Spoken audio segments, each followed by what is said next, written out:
Just as the air travel season is ramping up, there is a shortage of air traffic controllers at a key U.S. hub.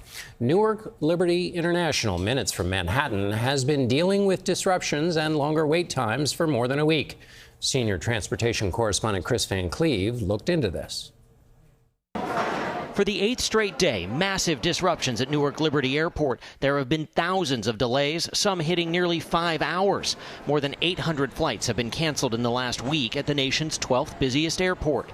Mariana Dunlap and her friends are stuck in Newark for another day. We've only been canceled by Spirit Airlines like 5 times. Monday's bad weather complicated an air traffic control staffing nightmare that started last Monday.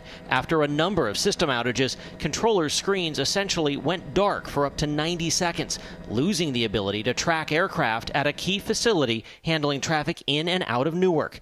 It was a breaking point for about a half dozen controllers who requested trauma leave due to the working conditions, allowing them to essentially be off the job for up to 45 days. They're frustrated. They're angry about having to use this old equipment. Transportation Secretary Sean Duffy says cracks are showing in the nation's aging air traffic control system. The delays that we're now seeing in Newark is what's going to continue to happen around the country.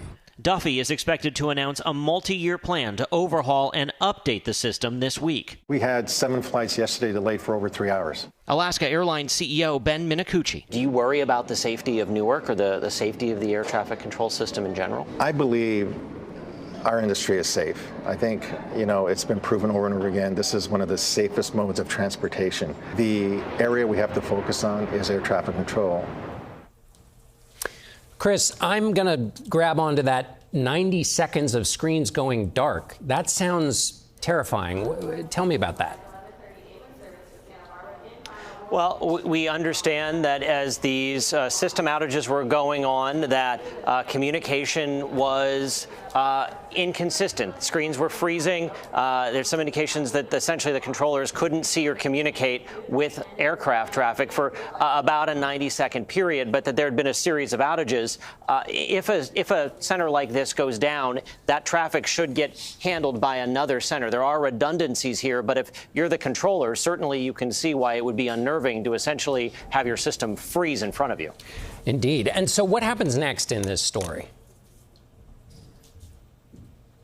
Well, we know that the FAA is working to get supervisors into position that are certified to work in this airspace to try to fill some of the gaps. But they have a staffing shortage, and until some of those workers are back to work, we are going to see reduced capacity at Newark.